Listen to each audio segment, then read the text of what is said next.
such a good line. Now, whether you are a Weezer fan or not, you've probably heard this song somewhere.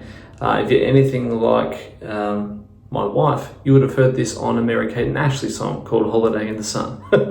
But this song is, of course, Island in the Sun by Weezer, and it's one of those songs that feels like it's just been part of the fabric of society forever, as far as I'm concerned.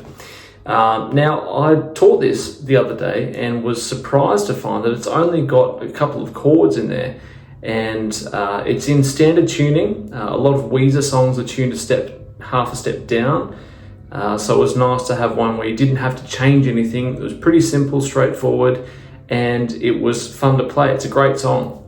And there's actually only really two sort of chord progressions, and it sort of alternates between the two of them, which, as I've mentioned in other videos, is a real display of arranging skills, because, you know, there's different parts of the song where they layer in extra guitar parts, or the drums get a little bit bigger, or there's a guitar solo. So even though the chords stay the same underneath, there's some different element that's added to each of those sections that makes it interesting and keeps it from sounding like the same chord progression. So kudos to all of those guys, whoever made those decisions that made it work. You nailed it. So we're going to take on the A section. So let's look at the intro. Now it's based around 4 chords. We're in the key of G. So the first chord is an E minor, A minor, to a D major, to a G major. And those are the 4 chords for the verse. So the iconic guitar part that you hear from the top of the song is where it's basically taking the triad, which is like the top of the chords without the root note, and just playing that over and over on the loop. That's one of the guitar parts. So one of them being, I'll try and do this slow so you can watch. There's an E minor triad. So these are all on the top 3 strings of your guitar, by the way. E minor triad,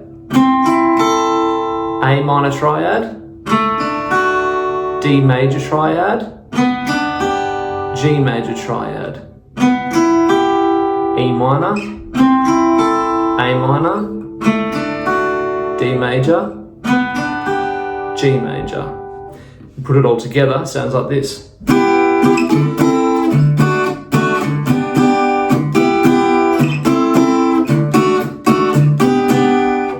Like so. And you could also do, you know, the chords come along later on. There's the other guitar part which goes.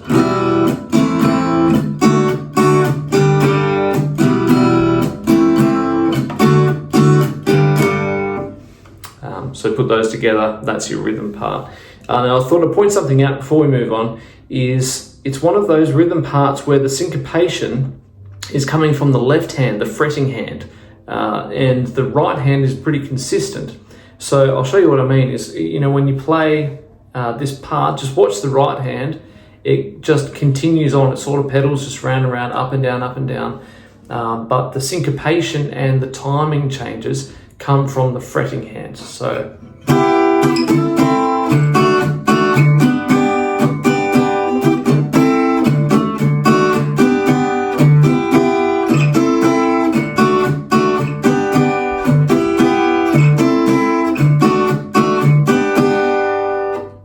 like so. I'll do it one more time, make it a bit cleaner.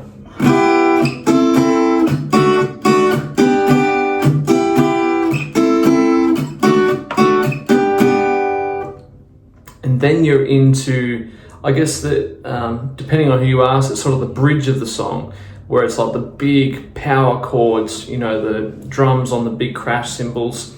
It's going to go D to a G, then it goes to a C, to an A minor, to a D. So like so.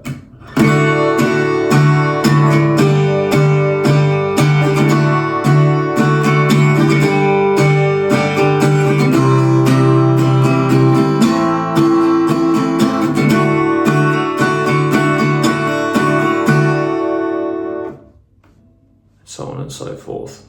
Now that's if you're playing open chords. You can do the power chords, which is what you're hearing in the original recording. So it would be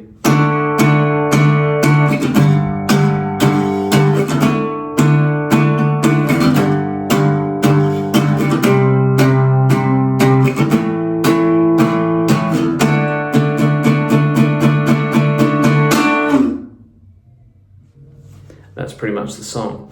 And then it loops between, again, as I was saying, those A and B sections.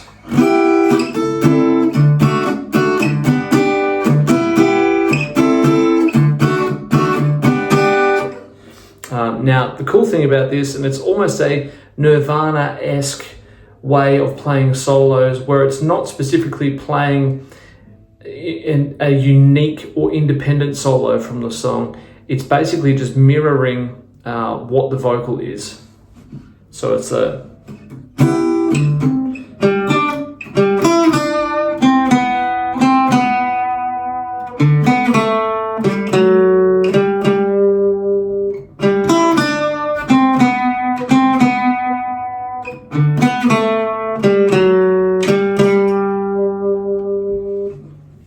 Again, it's low, it's a big, overdriven, fuzzy, distorted sound. So it's got that big sustain and sort of squeals and things in there. And it's all it needs. It doesn't need to be anything flashy or, showy, offy, new word for you. But it's effective. It's such a good solo. And as usual, that's Weezer doing their absolute best work. So I was so excited to dig this song out the other day and discover that it was actually, relatively straightforward. So hopefully it'll inspire you to go back, listen to some old Weezer records, maybe learn some songs that you didn't know or didn't learn properly before. And if you're wanting to learn more songs or how to play them, make sure that you watch the next video here. I'll look forward to seeing you there. Cheers. Bye.